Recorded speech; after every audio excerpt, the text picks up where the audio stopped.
cooperative education and development in communities that have been most impacted by high rates of incarceration and economic disenfranchisement. Hello, my name is Rhiannon Diaz. I've been homeless, formerly incarcerated, and in recovery.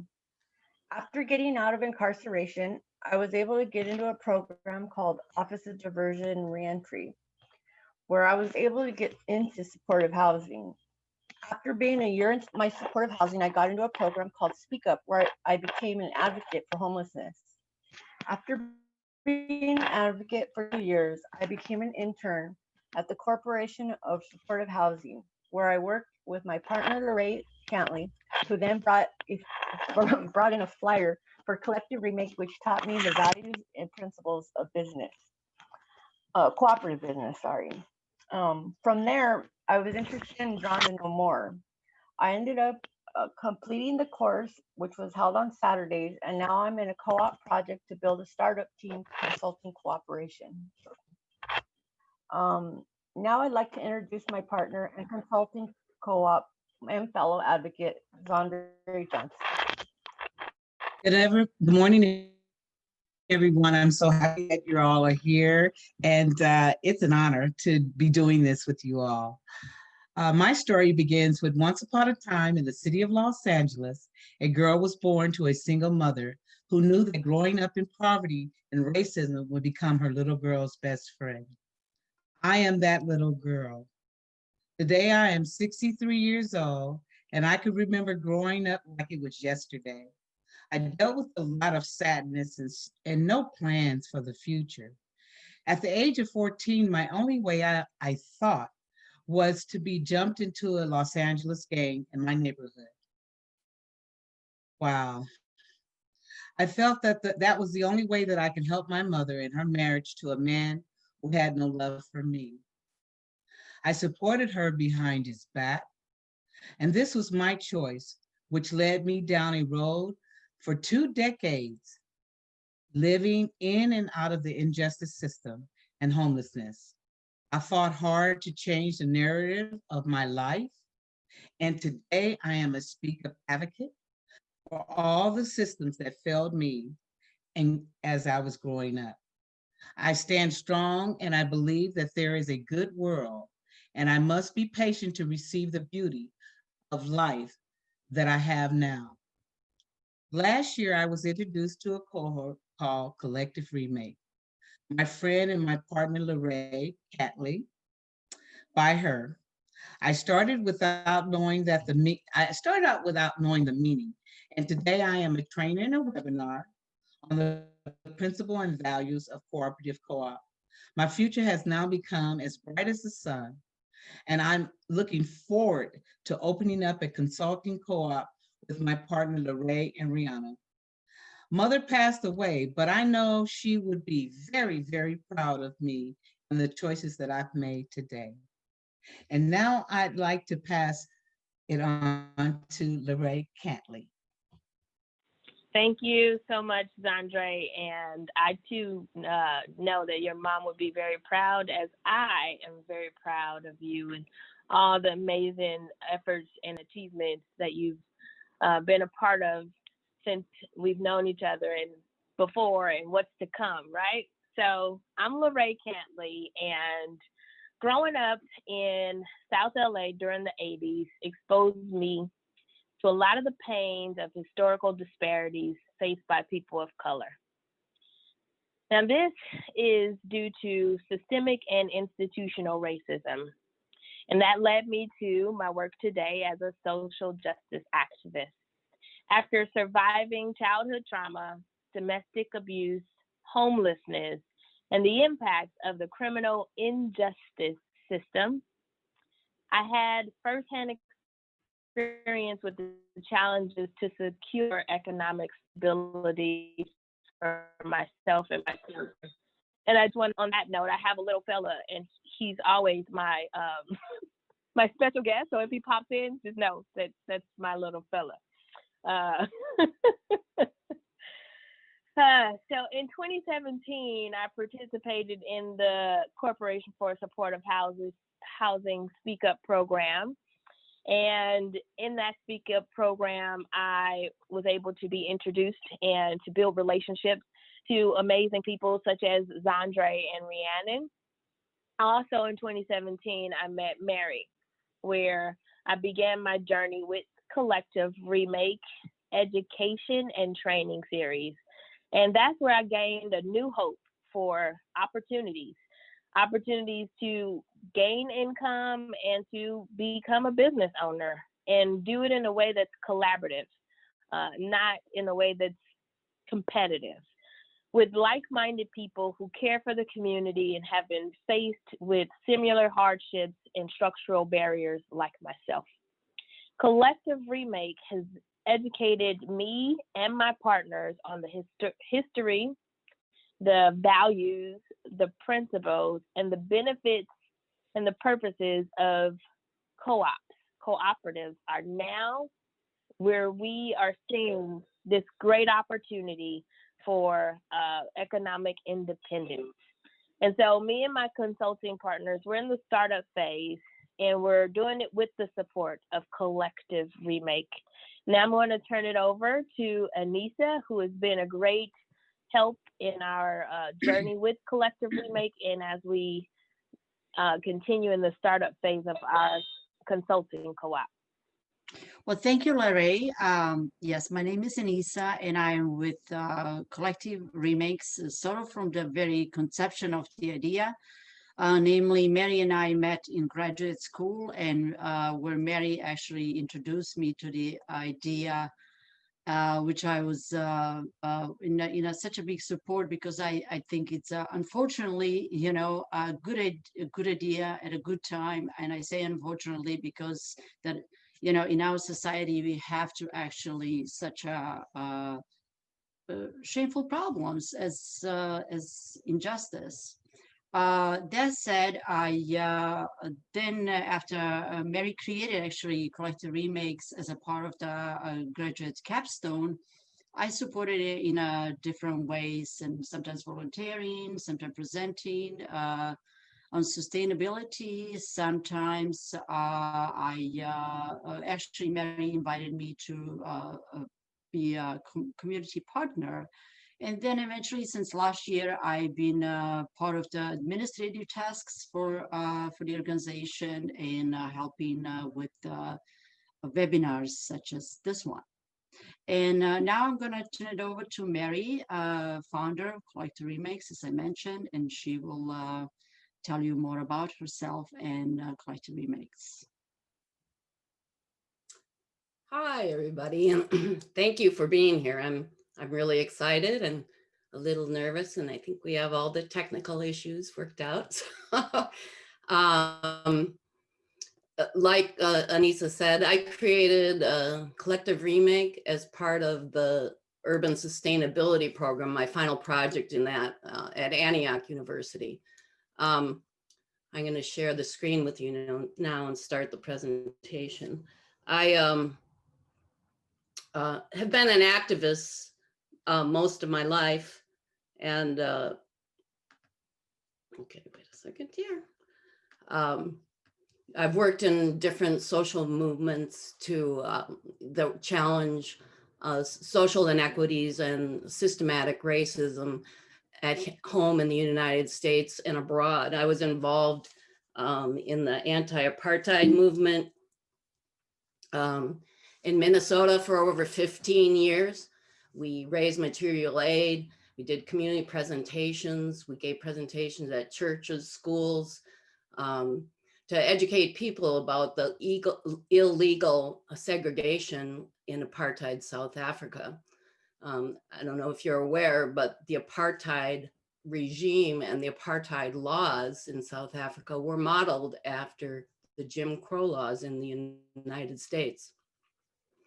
I came to Los Angeles to support a friend who was coming to heading for trial. She ended up doing 8 years up in one of the women's prisons in Chowchilla, California.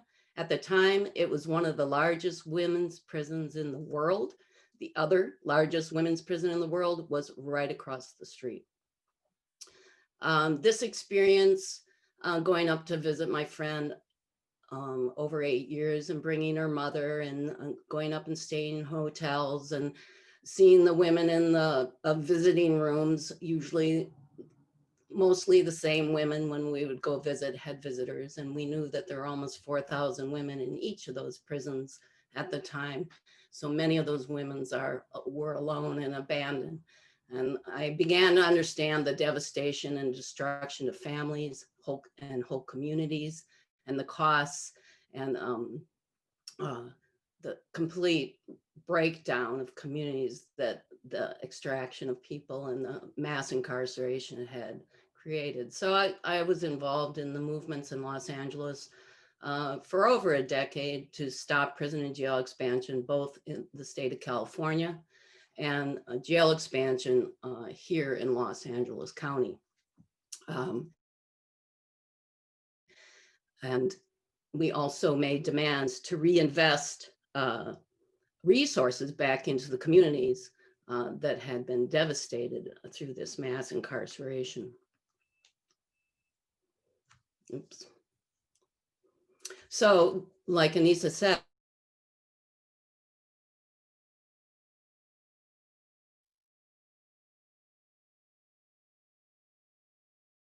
remake to help the who are navigating reentry when they come home from prison and jail. Okay.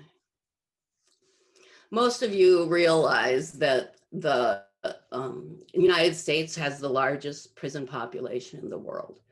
And since the late 70s, early 80s, the prison population has multiplied 5 times.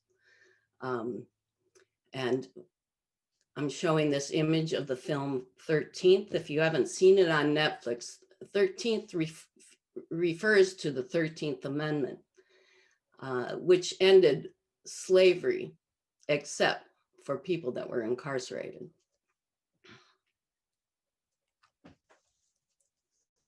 So that same grid line over that time period in California looks the same.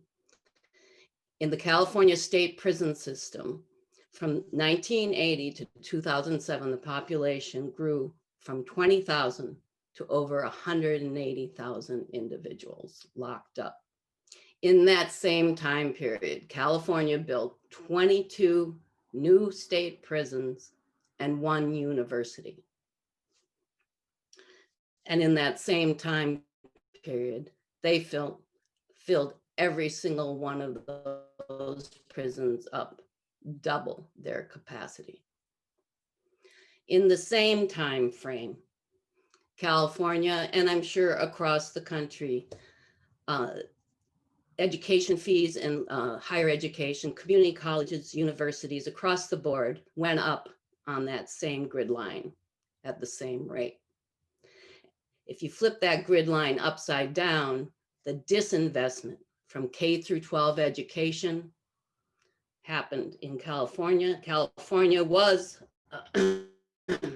one of the top in education in the country. And currently California is now at the bottom. It's like 48th in education. Also parallel to that flipped grid line is a disinvestment of social services, childcare, senior care, youth services, everything communities need to be healthy and safe were extracted from communities. At the same time, individuals were extracted into the criminal justice system. It's most important to realize that what happened during that time period also is the sentencing laws changed. In the early 70s, we went from indeterminate sentencing to determinate sentencing. Mandatory minimums were created. Tough on crime policies across the country were part of the culture. The war on drugs, of course, we know is one of the biggest culprits of mass incarceration. The 3 strikes law was started in California in the mid-1990s, and several other states have the 3 strikes law. And then the excessive use of conspiracy and association charges, which people don't realize as much as these other sentencing laws are. This is what comprises the gang injunctions. It's one of the reasons why women are the fastest growing sector of the prison population. It's because if you're with somebody, if you're related to somebody, if you're with some friends on the corner and you're wearing the same color, if your brother is attached to a gang, if your son is dealing drugs out of your home, all these things can also put an individual in prison, whether they were part of it or not, just being associated or with someone. And Sandra, you were gonna. Yeah, I was gonna put something in there, Mary. With me, I was facing 75 to life for a bad check, but I had been in prison before, so they were trying to get me up under the Habitual Criminal Act. And all I was trying to do is support my family, but I fought it. I got 8 years. And once I got in the prison, I was classified to work in the laundry, which was doing over 2,000 women laundry exchange every week. And I was only making 11 cents an hour. I don't know how close to slavery I could say I was, but I felt every bit of it. And I know that a lot of people are inside. I had one person that I knew, she only took a pack of t-shirts and she got 25 to life for the pack of t-shirts because of this 3-strike law, which is a bad law because some people are just surviving and they end up with this type of crime that they may not get out, or some have came out of the system, but there are still a lot that are still in there with these life sentences behind something so minor as a pack of t-shirts that only cost like $4.99. So that's what I wanted to put on there, Mary, that the 3-strike law has really hindered a lot of us coming out. Because we stayed in prison so long with no trainings. And once we got out, of course, our job level was, they're not hiring us because of the incarceration part. Have you ever been convicted of a felony? That's located on the employment sheet. Some of us are lucky to get a job and some of us are still struggling to have that. That's why this collective remake is so important to me, because it enables me to prosper outside of that system. And that's what I have to say about that, Mary. Yeah, thank you. It's really powerful. So about this, in this same time frame that this grid line represents, what Sandra's talking about is the crime rate did not go up in this time period, but these sentencing laws were created in order to drop a broader net across.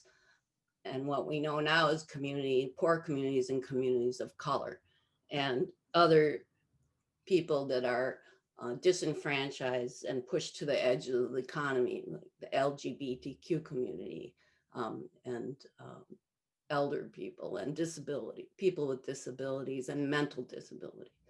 So, and then beyond the individuals that are actually locked up in steel cages or behind cement walls, the broader community, the loved ones and family members really also experience incarceration during this time. And they're also impacted economically. Phone calls, sending packages in, traveling, putting houses up for attorneys, for defense fees. All these things impact family members or loved ones who have someone inside. And then beyond the family members, when someone gets out, they're often on probation or parole. There might be on an ankle bracelet or ongoing supervision by the state or the local county.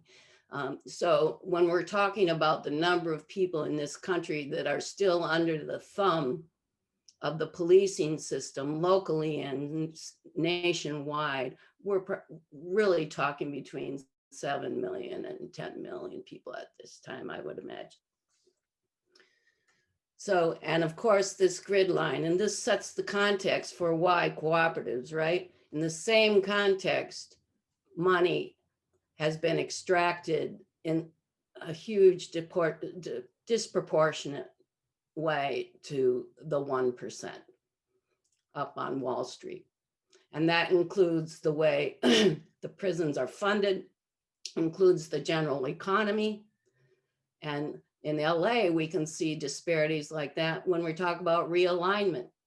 Realignment was a shift of prisoners to the local county jail instead of the state prisons, because the state prisons were overcrowded and a lot of dollars came with that. Right now, 80% of those dollars is going to the sheriff and the probation department. And that's been over $4 billion at that point since realignment was instated in 2011. So when people come home to Los Angeles County, especially in communities of color and Black community, the rate of unemployment and underemployment is already almost 50%. It's difficult to find a sustainable job that you can support your family with, even without a criminal record. So folks coming home with that on their record have a very difficult time. So collective remake.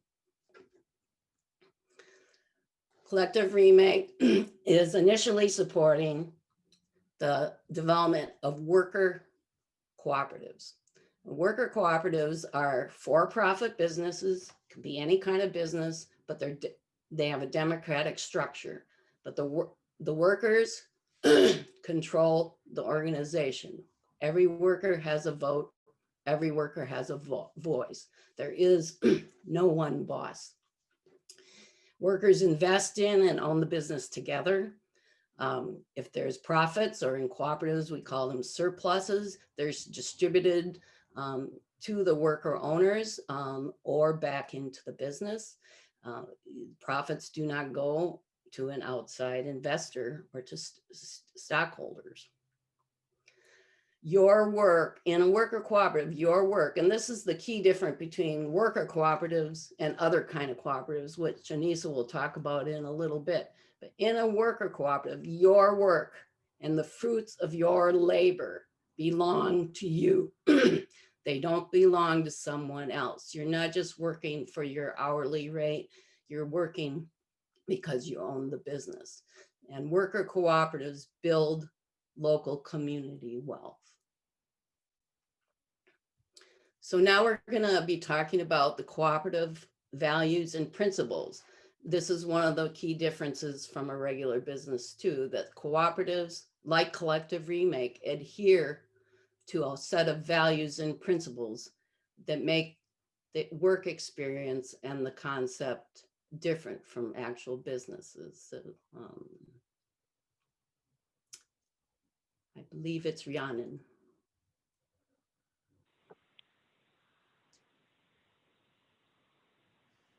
You're on mute, Rhiannon.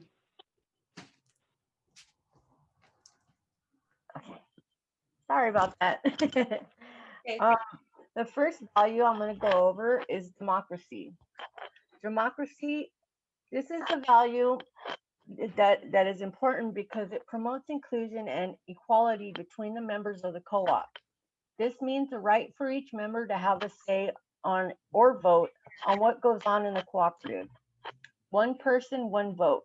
This also means you have the right to voice your own opinion and decisions to be made within your cooperative, but it is based on the rule of majority votes or consensus. The next one I'd like to go over is the value of solidarity. This cooperative principle is very important and could be the key to inclusion in a cooperative business. This is the foundation of shared values and the willingness to share a common goal. This means that aside from profits, there is also meaning and culture involved. This can help enterprises also support one another and promote collaboration on building partner supply chains and sharing funding.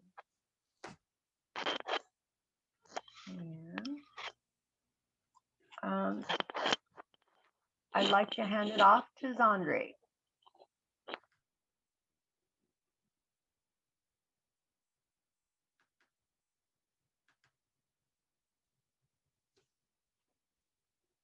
Sandra, you're on mute. All right. Again, I forgive me for that. But what I like about my equity and equality is that the equity is how one carries out a co-op business in a way that it is fair and unbiased. I love the word fair and unbiased because, as everyone knows, we always deal with things that are totally unfair and totally unbiased, and we complain about those things. So, in this cooperative value, I don't have to complain about that because it speaks for itself. It's fair and unbiased. And equality is no matter how much money a member invests in the co-op, they still have one vote. I like that because sometimes when you have a business and people put a little bit more money than the other person puts in, they just take over the whole business because of their value system. So I like the fact that no matter what they put into the business for it to grow, they only get to vote one time. And I get to vote on it. So I have a voice in it. So I would like to pass it on to Lorraine. Hello, I want to talk about the self-help and the self-responsibility. So when I first heard self-help, I was like, this makes no sense for people who are coming into a system where they've been on their own and they need some support, because I didn't understand what self-help meant for a cooperative value. As an individual, I began to do some research and participating in the collective remake education and training. I gained an understanding that the self-help is basically the liberty for the co-op to do what is needed to remove the systems of oppression. It relies on its own efforts, its own responsibilities, and it's sustained without outside entities. So there's no outsiders that is able to have a say-so in how the co-op runs. The self-responsibility, again, I'm like, responsibility for people who are in need of support, right? And then I came to learn about autonomy, which is why self-help and self-responsibility within co-ops is so important, because understanding that there's a responsibility and there's a need for accountability and there's this power and this control and there's management. And with self-responsibility, all that is within the co-op. It doesn't exist outside of those who are voting members, and everyone who is a member has a vote, has a voice. And so self-help and self-responsibility removes all the outside entities that would make it that competitive type of workplace, and it allows for it to be collaborative and there's accountability amongst the members. And now I am going to turn it over to Zandre. Okay, and I'm not on mute this time, so I get it. So let's talk about open, non-discriminatory.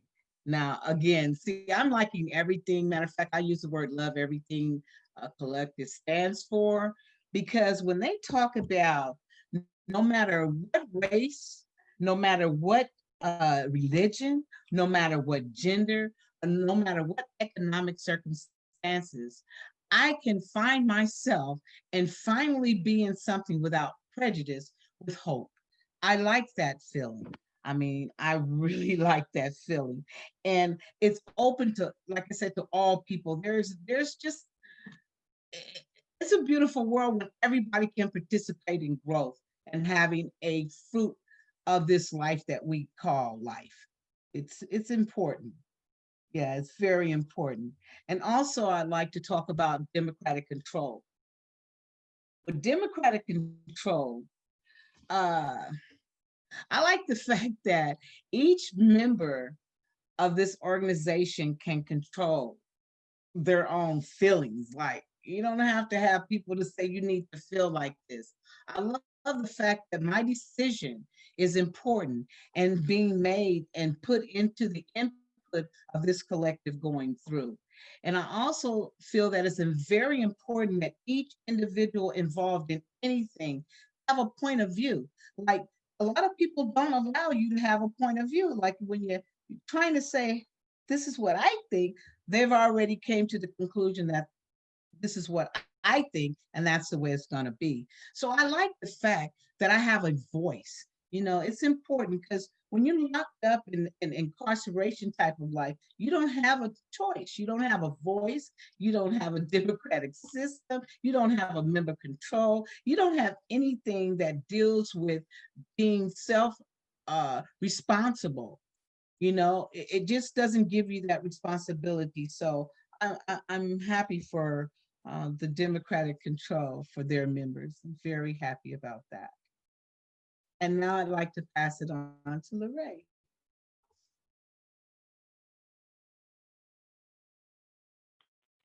So as I shared in my years before learning about collective remake education and training, I had the domestic abuse. And what that took from me was many years of being employed.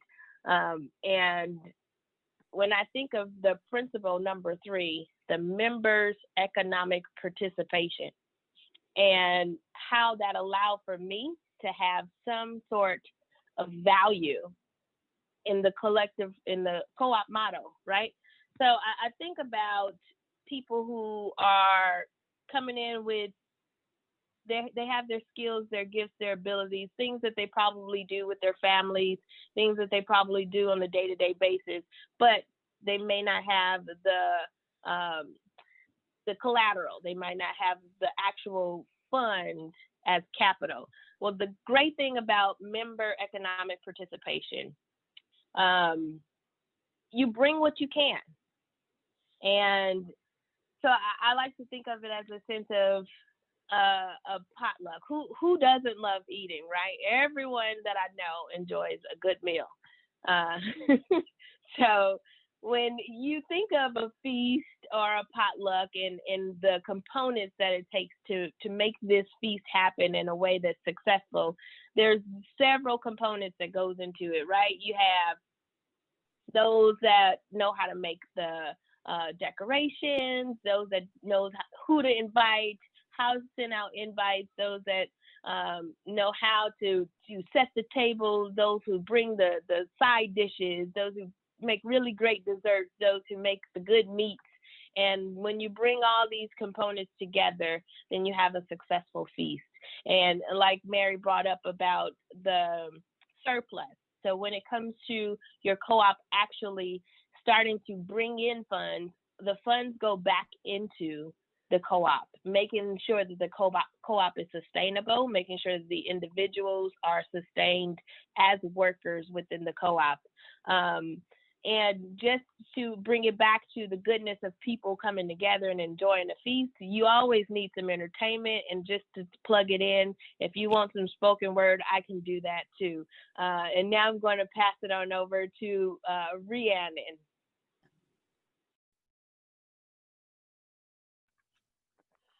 Okay, I'm going to be talking. That would be me. Andre. That's okay. That would be me. That's okay. That's okay. So I'm on autonomy and independence. Well, you know, autonomy is the business. It is about a person's ability on his or her own values and interests, along with self-worth and self-respect. I like that because I can disagree to agree on my own uniqueness and identity. And no two people are alike. Like, you know, you can get two identical twins, but believe me, they're going to think differently. They're going to have different sets of value. And I like that, that no two people are thinking alike. And then I also like the feeling that when I am bringing out what I need to bring out, that I don't feel intimidated in bringing out those feelings. In fact, that self-help and control is a great for all members in a good cooperative. There are 4 principles of that, which is the maximum, the quality, the quantity and relationship and manner. All that goes along with that. And I have the independence to be able to do that without any outside entities to have me say what I feel. I absolutely can have a voice. And you know, a lot of people don't understand how important it is to be able to have a voice in anything that you do, especially in businesses. You know, you need to value each individual as an entity that can bring something to the pot. And I love that feeling. So I would like to now pass it on to Rihanna. Thank you, Zandre. I will be going over the fifth principle. The fifth principle is training and education. And co-ops provide their own training and education for their own members within their co-op. These members are trained by their elected representatives and managers and employees. This is also an idea of a good recipe being taught and handed down through generations and future benefits. This helps with efficiency for the development and growth of their cooperatives. This is also so that they can inform young folks and other general public, including opinion leaders, about the benefits of the cooperative and the nature of the way cooperative works. I feel this can help an individual who's struggling to find an option in employment to be given a place and chance for a new start, as well as helping the co-op build and be successful to the members already in the co-op. The next principle I'll be going over is the sixth principle, which is cooperation amongst cooperatives. Cooperatives work with other cooperatives to ensure friendly business, as well as work as a cushion to eliminate friction and competition.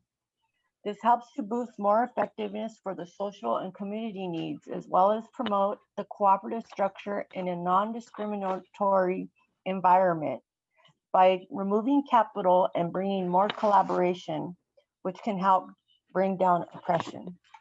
And now I'd like to hand it off to my beautiful partner and sister, Lorraine.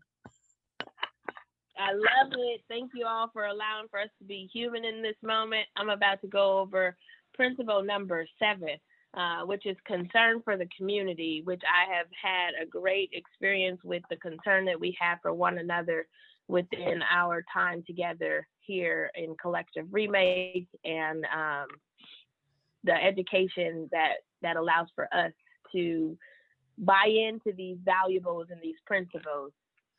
So many of us live in communities, and I wonder how many of you know of a business that's in your community that is there to give back to the community.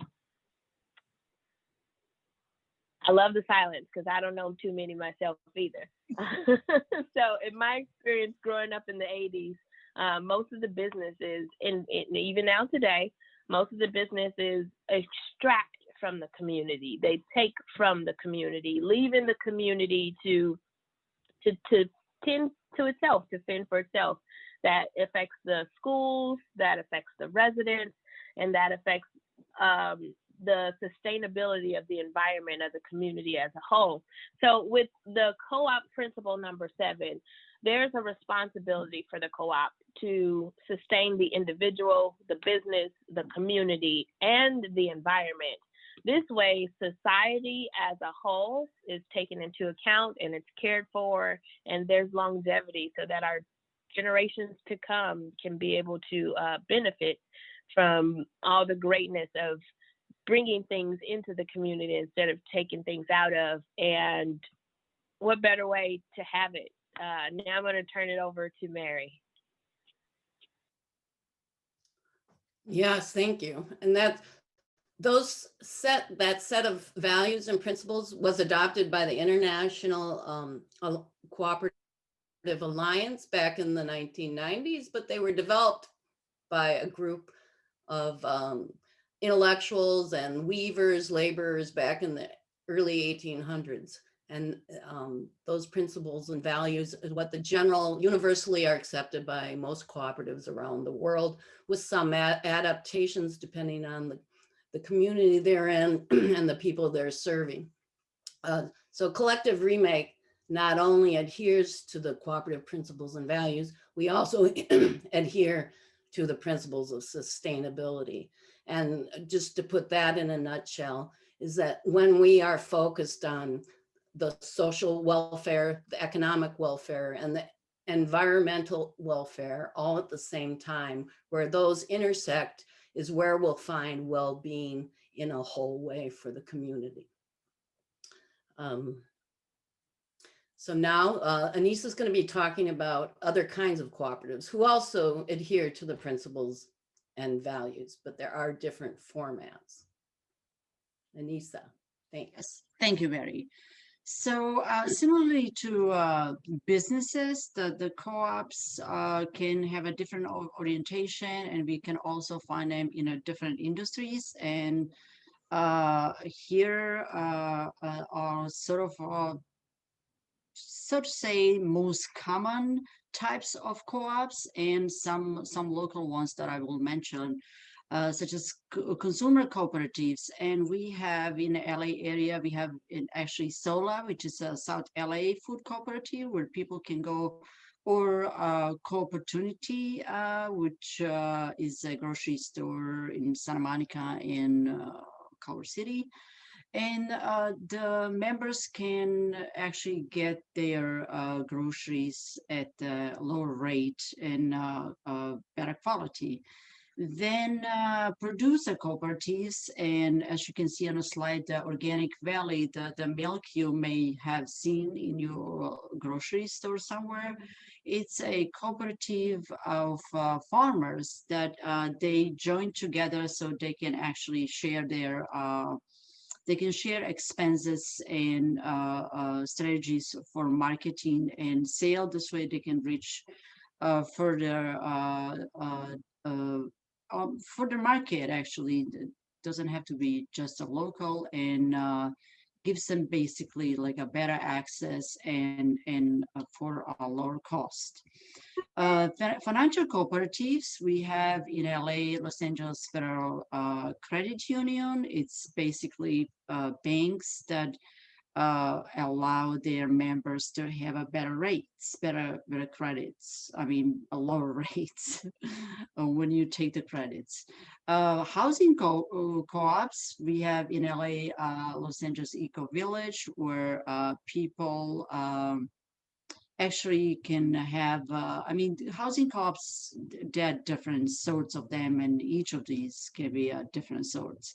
But sometimes, sometimes people own the properties that they live in. Sometimes they just, get it for a low rate. But once the we call it the COVID situation is over, I highly recommend that you actually take the tour through Los Angeles Eco Village. They have tours which you can find on their website. Retail cooperatives, there could be many retail stores actually locally and nationally, internationally have join themselves together and to create co-ops to either purchase their products on for a low rate, or to have so to say cheaper marketing, to lower the marketing expenses and to reach further markets. And ACE is a cooperative. They're more like a franchise, or you have probably seen the REA, the sporting goods. If you are an active person, then that is another example of a retail cooperatives. Yeah, there are many more I can talk all day about, but it's beyond the scope of this workshop. So with that, I hand it over to Mary. She will talk more about national and international cooperatives. Thank you. So, we're here today to really try to impress upon people, especially in LA County here, that cooperatives are a real alternative. And we know that because there's successful cooperatives around the world. Mondragon is one of the most well-known cooperative enterprises that people are familiar with. It was started by Father Arizmendarati back in 1956. He started with adult education classes with some students. And within 10 years, they opened their first cooperative. And Today, they have over 100,000 cooperatives with over 80,000 worker owners.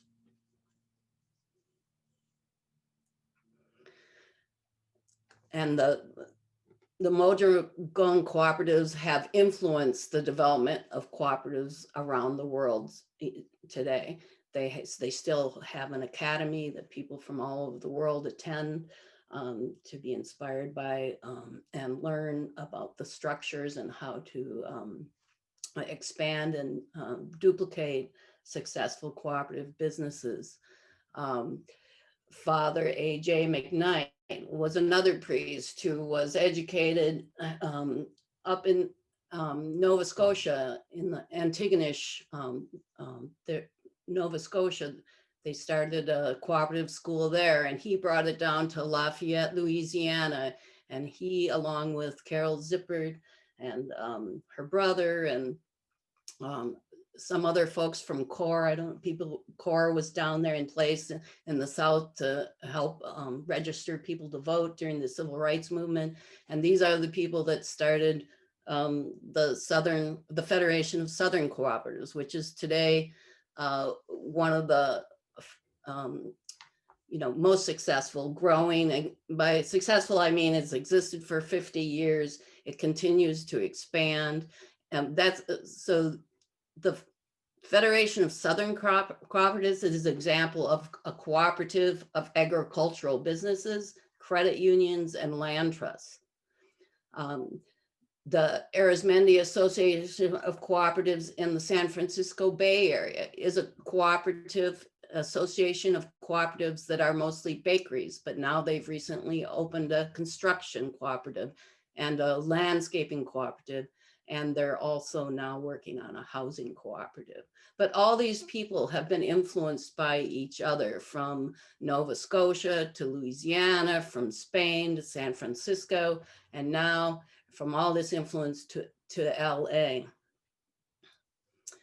Jessica Gordon-Emhart has written in a great book, Collective Courage, that talks about the history of cooperatives in the African-American community, going back to even before slavery was ended. The African-American community has always found ways to work together for their own survival and to make their lives better in whatever circumstance they're in. So mutual aid societies, even the example of the Underground Railroad was a huge cooperative effort amongst hundreds and hundreds of people, you would imagine.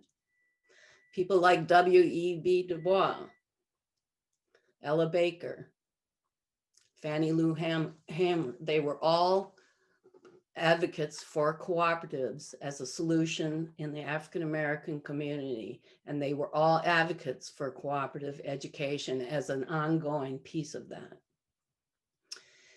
And there are cooperatives around the world run by prisoners and former prisoners. And this is really important because these cooperatives are providing dignified work and giving wealth back to people who have been incarcerated. So in Rome, Argentina, Puerto Rico, and Ethiopia. The Ethiopia cooperatives in the Mekelle prison are a very interesting example. This project was supported by the Italian government and the International Labor Association, and started in the women's prisons, but now it's in both men and women's prisons. But these folks are trained in cooperatives inside prison. They're able to leave prison, manage business on the outside, come back in, and when they leave prison, there's cooperatives on the outside that they come out and automatically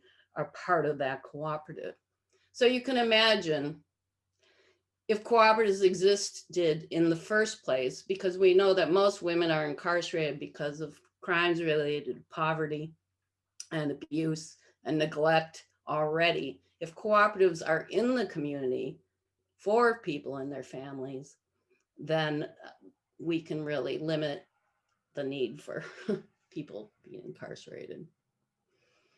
In England, in Scotland, this Recycle is a new worker cooperative that just came out of a project in England. In the United States, Try Fresh just opened up in Chicago, a group of women, formerly incarcerated women. Unfortunately, they opened right on top of the COVID, but I think they've managed to figure out a way around that. Core Staffing is in Baltimore. Tight Shift is a laboring cooperative in Philadelphia, I believe. And Compost Co-op is in Massachusetts. So these are all examples of cooperatives that have started up in the last few years that are run by and for people who are impacted by incarceration. So Collective Remake has used the strategy, learned from philosophers and former cooperators of using ongoing education to bring people into the concept of what a cooperative is. So we've been piloting cooperative seminars and workshops since 2016. We've held community events. We've doing curriculum development with a broad network of stakeholders. We have over 24 partners that come in and assist with the content in our workshops. And now we're doing a co-op development program. So Lorraine, Zandre, and Rhiannon are all members of the new startup team for the consulting cooperative. They're also part of our new Train the Trainers program. So as we push out these workshops, there's a higher demand and we need to build out our stakeholder network. So now Lorraine, Rhiannon, and Zandre are part of that stakeholder network so that we can expand our workshops. So right now our workshops consist of 10 workshops. We do try to include a field trip to the Eco Village in the last workshop. Unfortunately, in our last iteration, we have not been able to do that because of COVID. But nonetheless, the Eco Village came on for the workshop and gave people a great review of what the Eco Village is. So Collective Remake has a few business concepts on the table, but we are focusing directly right now on the consulting co-op and an art co-op. I just want to share. So our adult education programs are modeled after the folks we just talked about. So why cooperatives? Are cooperatives a solution for people coming home from prison and jail? We're going to go into breakout sessions now. And I'm going to ask you, you've all been pre-assigned to a breakout session and one of our presenters will be with you. And we're just asking questions. How can cooperatives support folks coming home from prison and jail? And We're returning. here we are. It worked. I did lock Rhiannon out, sorry. Yeah, it was great. Well, hi, everyone. So we wanted to go around now after that conversation and have the assigned person from your team kind of speak up about what went on in your conversation about cooperatives being a solution for the reentry community. I have two amazing group one. Oh, group one. Okay, you got to go to group one. Okay, I said you're going to go to group two. So we have Robin that's going to share from group one. Thank you, Robin. Sorry, Sure. Lorraine. Sure. Okay, so I want to say that we had a great conversation and it's very inspiring. We talked about how cooperatives remove barriers, how they free up mothers to get their children back, how they help with sustainable housing, that the exciting possibilities of stakeholders moving from a competitive process to a collaborative process, and how these ideas you know, coming from people who've been incarcerated, they can be empowered, that they can work in a positive way out of their own love and interest. And that it doesn't just have to be one kind of person with one kind of viewpoint, but that it's accessible for everybody, and that we find ourselves inspired by, whether it's you work out of education or whether you work out of your background in homelessness, to then really through empathy, you know, really meet and create something that can be a seed for everybody. Yeah. Thank you, Robin. Okay, so now I can go. Okay, so I'm breakout room 2, and I had 2 attorneys, which were amazing to be in the room with, young, you know, and just one has more experience, which was Pao Yo. And then the other young lady, Whitney, is just getting to find the information out. So I would like to hear from both of them, if we could just give them at least both these incredible individuals at least a minute to say what they feel about everything. So let's go with Whitney first, please. Okay, thanks, Andre. So yeah, we did have a great group. We had a pretty fruitful and vibrant conversation about co-ops. Number one, co-op education, and wishing that people had access to knowledge about co-ops at a younger age, right? So like almost perhaps even down to like high school students, but Andre mentioned that like she wasn't familiar with co-ops until she encountered, I believe, Collective Remake after she was released, and didn't know about them beforehand. I didn't learn about them until my late 20s, but we have all these young people out there who are, you know, interested in starting businesses. And if we want more cooperatives out there, it seems like it would be ideal for them to learn that this is a legitimate business option and model for them at a younger age. And we also talked about different skills that return citizens were finding that they might need in order to feel successful, in order to be successful in starting a business after they're released, right? So we talk about things like education updates, Andre said, which was really thoughtful. So in terms of like the job descriptions that people have while they're inside, if they were able to have that built on after they were released, that would kind of set them up to, you know, perhaps if they wanted to stay in that industry, to have a way to build up something like a cooperative in that industry once they were out. So yeah, we had a great conversation. Thank you. Thank you so much. And do I have time to do my one more, please? Okay. Just, you can call me PY for short. It's easier. PY. Okay, great.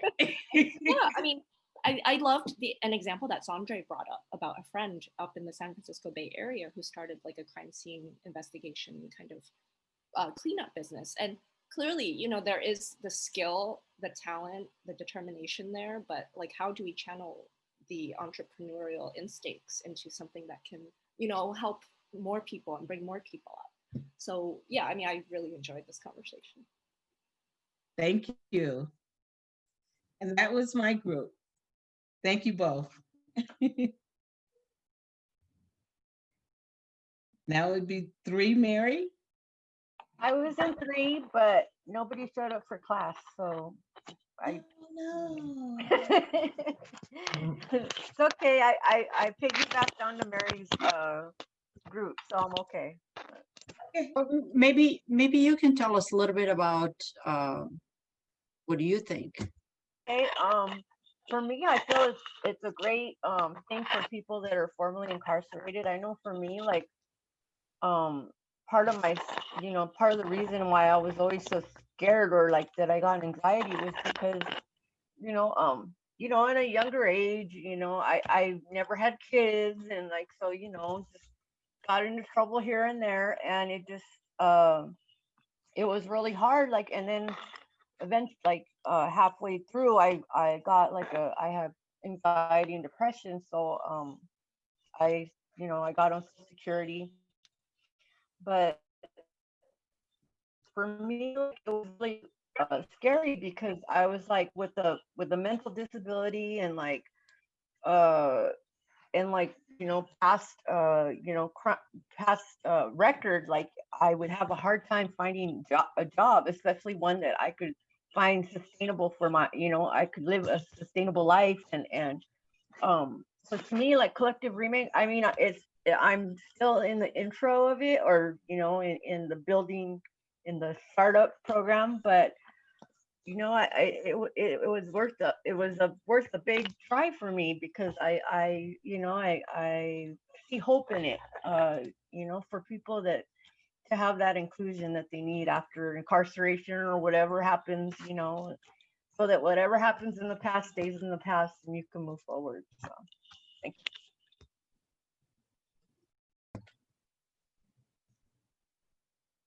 Somebody- I'm not sure where Mary is, but I'm in a group 4.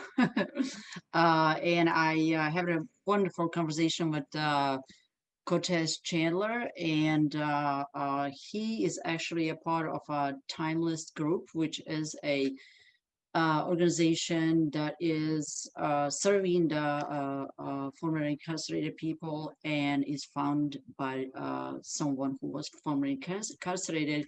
That said, I really would like to have Cortez to tell us more about what he thinks about basically the conversation that we have, but how he sees the cooperatives as a sustainable solution for somebody who was formerly incarcerated.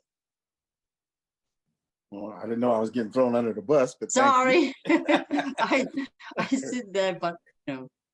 No, I always look at sustainability, and definitely people that have the option to grow as building, like being entrepreneurs, they can actually grow because their collective ideals join together, and the sustainability that comes out of that. Okay, I might be weak at one point, but I can learn from you because you're my example, and you've been in the same position as I've been in. So I understand that, because like I was telling her, we started off with one house, but we really started off just doing one thing. And my CEO used to constantly take me and like, here, look, if you don't know this, I'm showing you this. This is how you do this. And I kept learning. So, and that's one thing about being cooperative, you can actually learn from that. You can learn from the people that you're around, and you're not being judged because you're learning from somebody that's been in the same situation as you have. So that's how we even develop our social enterprise, is because the guys that work for us, we use their ideals and what you guys want to do. We had gardening at one time. Then we ended up doing security, because it was the guys that actually got together and said, look, man, I think we should do this. We always used everybody's ideals. It wasn't just my ideal or one person's ideal, So every time we go into a meeting, it's not my idea, and I constantly learn that the people that work for us right now are people that started with nothing. And I always look at you didn't have nothing when you came to us. You came to us with an ideal, with an opportunity to grow. And that's what we always try to do, is give everybody that potential to grow. But a co-op, it actually makes you part of it. You're a mutual figure in the organization. And I like that. I like when I see something like that, because it's potential growth for everybody. And to grow in this day and age is a blessing, especially coming out of the situation and even coming into COVID, because you're leaving one situation where it's drastic, then you're falling into another situation where you think the world is wide open, but you don't have the computer skills. You don't have the language to use in a job opportunity. So you actually have to be able to develop that, and co-op does that. So I appreciate that. Thank you, Cortez. So I turn it to Mary. Yeah, thanks, Cortez. And just for everybody to know, a collective remake in the last iteration of the workshops, one of the series was being run at Timeless, one of the Timeless homes, when COVID struck and we had to move it online. So we hope to be recruiting folks from Team Mel. So I wanted to, the fifth group that I was in. Yes. First, I would like to start by thanking Lorraine for inviting me to this very eye-opening webinar. Thank you so much. And yeah, we spoke on how collaborating with other organizations. I asked Mary, or I'm curious to know if any of you know my adopted daughter named Taylor Lytell. She's very active with the CCWP. Was been in prison a while ago for 2 years and very active. And she's an amazing speaker, an amazing writer. She used to be with Inside Out Writers, that organization a long time ago, and just an amazing asset. And I see a great networking happening with here because with Collective Remake, because, you know, the vulnerability that's in place with all of us right now as a world, but especially those that have come out of prison, just need that receptiveness that Zandra referred to earlier, and that embracing and openness and diversity, even to feel welcomed, accepted, and comfortable. And these things are so important for all of us, but especially such a tender population. And then I mentioned another organization called SHARE, Self-Help and Recovery Exchange, that's in Culver City now, started by a woman named Ruth Holman. And just, I mean, it doesn't matter what has gone on in your human experience before you walk in this building. They're just there to help people on their path to growth and acceptance. And because usually these people have been, you know, just not accepted or well received by most, but it's just a very welcoming and loving atmosphere. And I just love entities like this. I'm so grateful to learn of it and want to be a member. And we just spoke, Felicia just spoke how, you know, this is such a helpful tool to a population in need. And I'm so grateful for your vision, Mary, to fill this need with Collective Remake. And I'm willing to do whatever it takes to become a member and offer, you know, when I'm not working and not on NARLOS or any sister meeting, to help, however I can. Thanks again, Lorraine.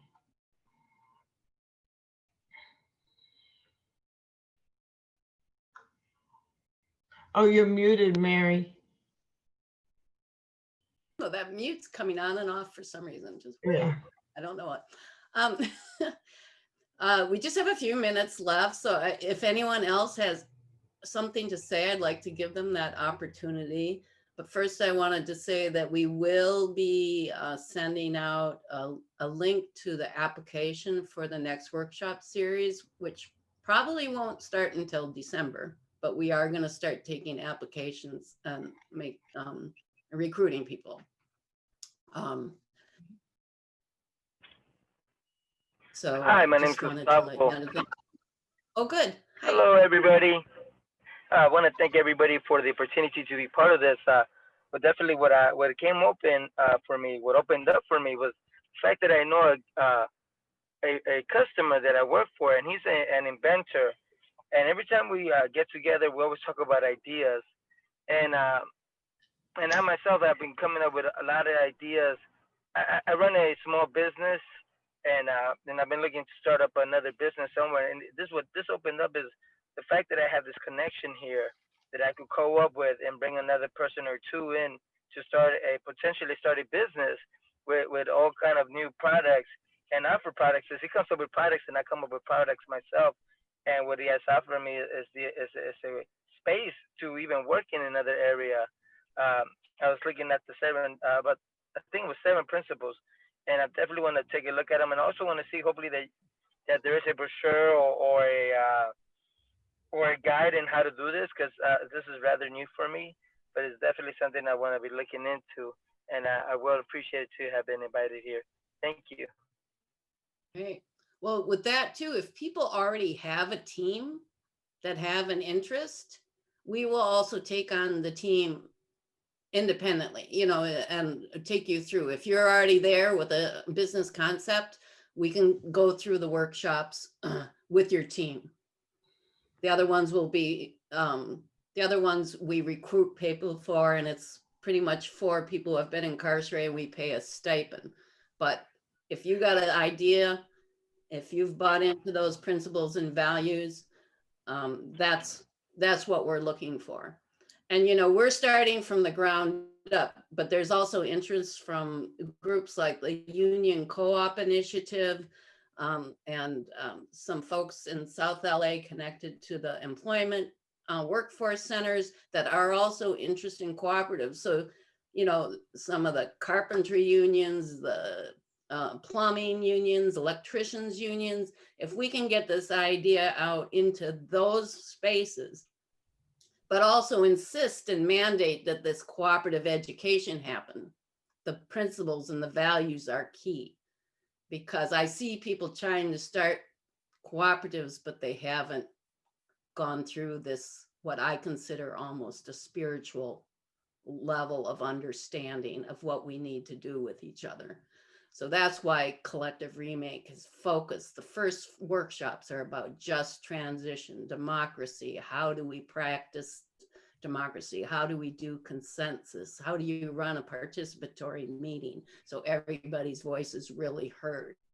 Because it doesn't happen by itself. It has to be very pragmatic and planned out how you do it. Otherwise, it will get lost and your cooperative, well, you know, a high percentage of new businesses fail. Same with cooperatives, but cooperatives actually have higher statistic of success. Okay, got it. Yeah, I definitely been part of the system since I was 15 years So old. that's what. So I was saying I've definitely been part of the jail system, or institutional system, since I was 15 years old. I went first into jail for robbery, but definitely cleaned up. But my partner, I doubted he's a clean-cut guy, college graduate engineer, but nevertheless, I see an opportunity here for development and growth. Thank you. Room for everybody. So Gustavo, did you put are you registered so I have your email? Yes. Well, I wanted to thank everybody. It's 12:32. We got through the technical glitches. I just want to thank everybody. Thank you. Absolutely. Hi, Felicia. Also, our next informational session will be in December or January, and it will be about the history of cooperatives. So we'll go into more detail on specifics on the history of cooperatives. But we are also available to give an introduction seminar to your team, your staff, your friends, your peers. So Gustavo, if your peers just want an introduction session to see if what they want to do, we'll do that. Thank you. Hi, Dorothy. Thank you again, and we'll be in touch. Love you all. Yay. Okay, happy Thanksgiving, everyone. Happy Thanksgiving. Thank you. Thank you. Thank you. Bye. Thank you, guys. Yay. Enjoy.